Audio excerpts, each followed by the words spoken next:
Hello viewers, নোমোপিল নোমোপিল 0.5 tablet. এই ওষুধটি এক কথায় যদি আমি বলতে চাই তাহলে ডায়াবেটিস টু মেলিটাস প্রাপ্য বয়সে রক্তের শর্করার মাত্রা কমাতে সহযোগিতা করে। এটা হলো এক কথায়।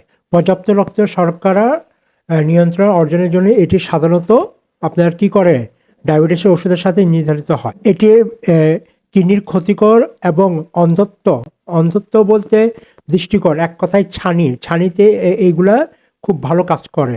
এটি নির্ধারিত হয় যখন একা ডায়েট এবং ব্যায়াম বা অন্যান্য ওষুধে আপনার রক্তের শর্করার মাত্রা নিয়ন্ত্রণে যথেষ্ট নয়।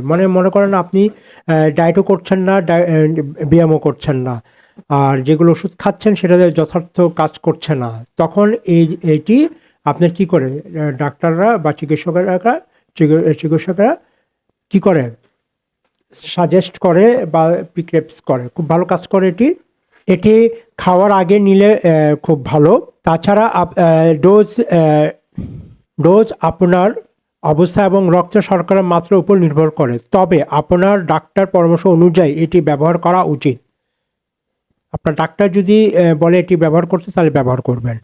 সার্বিক উপকার পেতে আপনার এটি নিয়মিত নেওয়া উচিত, প্রতিদিন একই সময়, এবং আপনার ডাক্তার এটি পরামর্শ না দেওয়া পর্যন্ত আপনি থামানো উচিত নয়। মানে ডাক্তার যত পর্যন্ত আপনাকে নিষেধ করবে না তত পর্যন্ত আপনি এটি কি করবেন, ব্যবহার করবেন বা সেবন করবেন।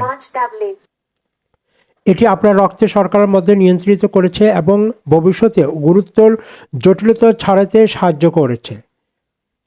এই ওষুধটি গ্রহণ করার সময় আপনার ডাক্তারের দ্বারা সুপারিশকৃত ডায়েট এবং ব্যায়াম প্রোগ্রামে থাকা গুরুত্বপূর্ণ। যখন এই ওষুধটি আপনি সেবন করবেন বা ব্যবহার করবেন, তখন আপনি ব্যায়াম আর কি করবেন, ব্যায়াম এবং ডায়েট, এই দুটোটা আপনার খুবই জরুরি। এই দুটোটা কিন্তু আপনাকে থাকতে হবে, তাহলে ওষুধটি যথার্থ কাজ করবে।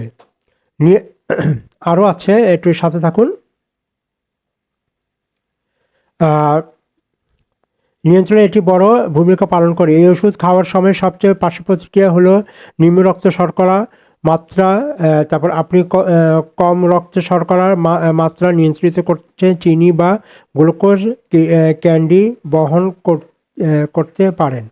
অন্যান্য পার্শ্ব প্রতিক্রিয়ায় যা এই ওষুধটি গ্রহণ করার সময় দেখা যেতে পারে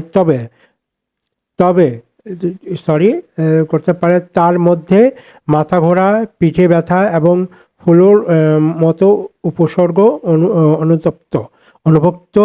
আপনার ডাক্তারের সাথে যোগাযোগ করুন যদি পার্শ্বপ্রতিক্রিয়াগুলি আপনার না যায়। যদি পার্শ্বপ্রতিক্রিয়া যদি বিরল থাকে, মানে যাচ্ছে না, তাহলে অবশ্যই আপনার ডাক্তারের সাথে অবশ্যই আপনার পরামর্শ করবেন।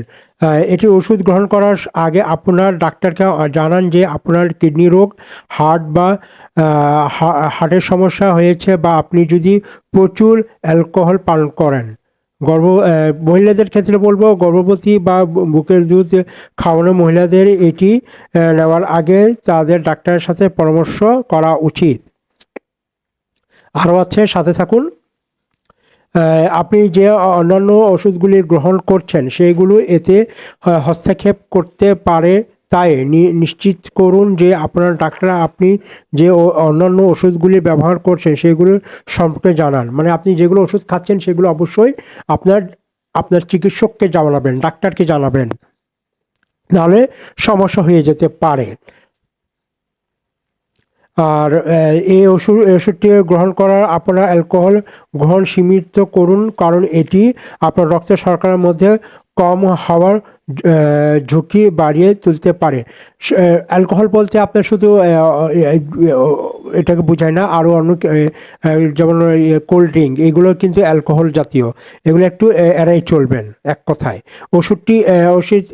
ওষুধটি সঠিকভাবে কাজ করছে কি না পরীক্ষা করার সময় আপনার কিডনির কার্যকারিতা এবং রক্তের গ্লুকোজের মাত্রার মতো নিয়মিত পরীক্ষার প্রয়োজন হতে পারে।